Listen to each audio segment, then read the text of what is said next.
Yes, we've got to finally make meaningful, effective immigration reform a reality in this country.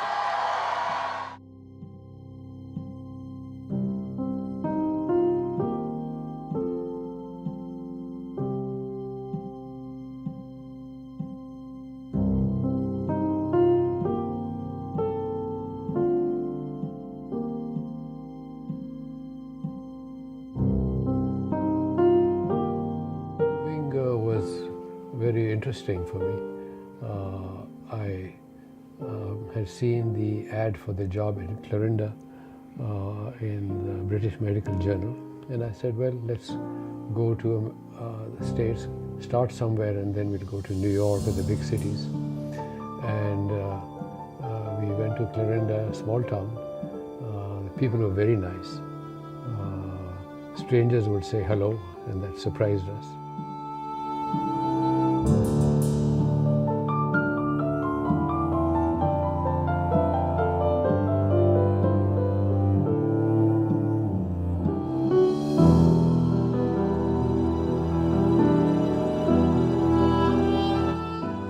Spent 3 years there and then went to Baltimore for the change, but didn't like it there and came back to Iowa, but to Waterloo this time.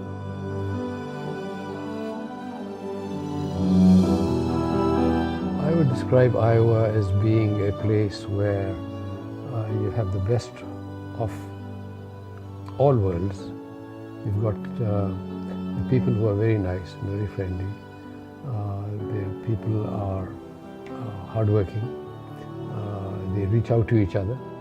That's the essence of this place. That's the beauty of this place, because they'll come out in every field. That, wherever you go, whether you go to a hospital, somebody's kind to you, somebody's nice to you.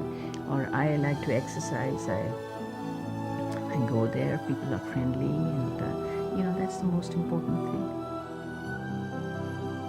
We've been blessed with 3 sons, and they came to the 2 older ones came to the country with us from London. One was 4 and one was 2. So they've been here all these years. It's a good place to grow. It's a great place for kids. It's a great place for families. And in my view, I always thought of Iowa as a kid, which I enjoyed. But now I look at it as, what would it be like as an adult? And I think it would be a good place as an adult too. It's a good place to not just grow a family, but it's a good place to grow up. It's a good place to grow old. I think it's just a real good place to grow. I think the freedom was the most important thing, because in a lot of other countries that we lived in, here we had the freedom of our religion, so we were able to practice our religion, although we did not have a mosque as such at that time, because it was in the 70s, and we were actually the first Muslims really to be in this area. I think having faith gives a person a lot of strength and acceptance of self and others. That through your faith you associate and look upon others as being equal, not above, not below. And I think that's what makes it very easy.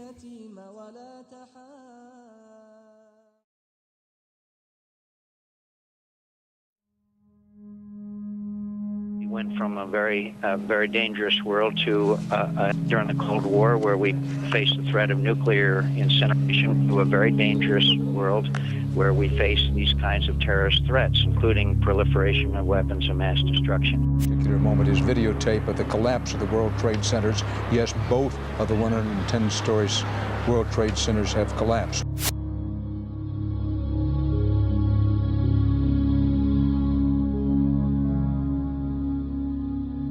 This is not true Islam at all, and it does not reflect what Islam really is.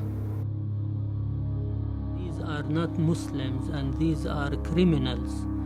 They hijack our faith, they hijack our culture and tradition, and we discovered that they are politics more than religion, and it has been known. I do remember newscasters and experts saying that that the world has changed now. And at the time, I thought it was an overstatement. I thought, how can you say the world has changed? It'll never be the same. But now looking back on that, I agree with it.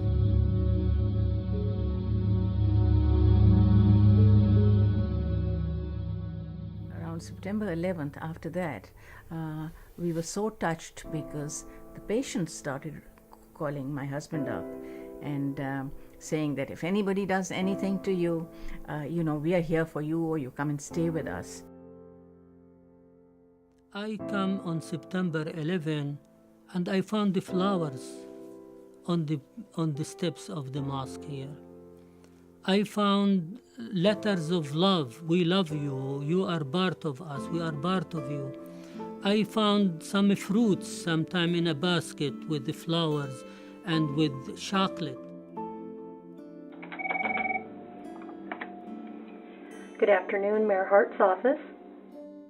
So in my short term as mayor, one of the acts of what I call hate I've seen was the graffiti that's been placed on the mosque and the synagogues here locally.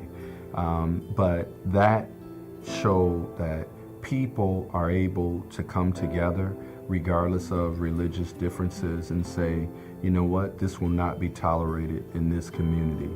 So people came together, they erased whatever the messages were, and basically just took a stand together.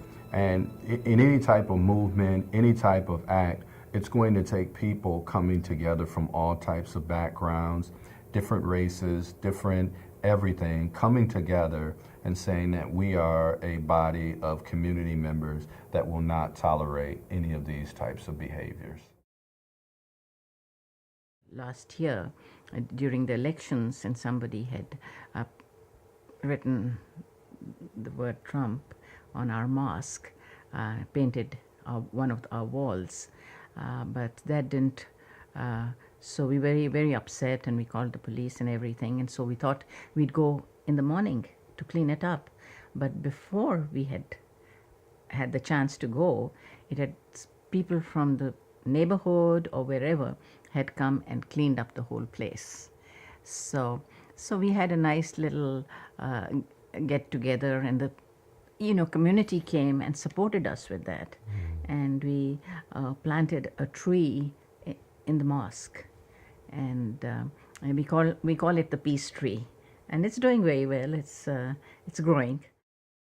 In today's America, post 9/11 and post Trump, you immediately have a segment that is emboldened to be racist and to look at people in a different way. So so you're automatically swimming against the current a little bit just by looking different in today's America. I think the current administration, in my opinion, has been much too simplistic in their immigration policy, and they have let fear rule some of their policies instead of good common sense. We need to get back to the humanity of each individual, and that's the point that we need to come from. We can't cast aspersion or make broad generalizations because the acts of 5 people out of 5 billion. We need to come back to the humanity and the content of our character and not be afraid to get to know one another. I think the local population that I represent are very warm, accepting people who have traditionally put out the welcome mat for newcomers to our country and to our area. The reason that we've been treated well in Iowa is that the nature of the Midwestern people is more open and accepting, and the culture is more friendly. We've noticed that throughout our time here. I hope America learn from the experience of the Muslims and the neighbors in Iowa that they can do it in their own towns and on their own cities and make America great through love, through communication, through spreading peace. If you don't allow immigrants to have an opportunity to be successful here, or you don't work to help cultivate the strength of our communities coming together, then you will miss out on a tremendous opportunity to learn more than just about yourself. You'll miss out on opportunities from culture, opportunities to help deal with some of the challenges, opportunities to meet the current work demand shortage that we have in the state. But you'll miss out on the opportunity for just a person's humanity.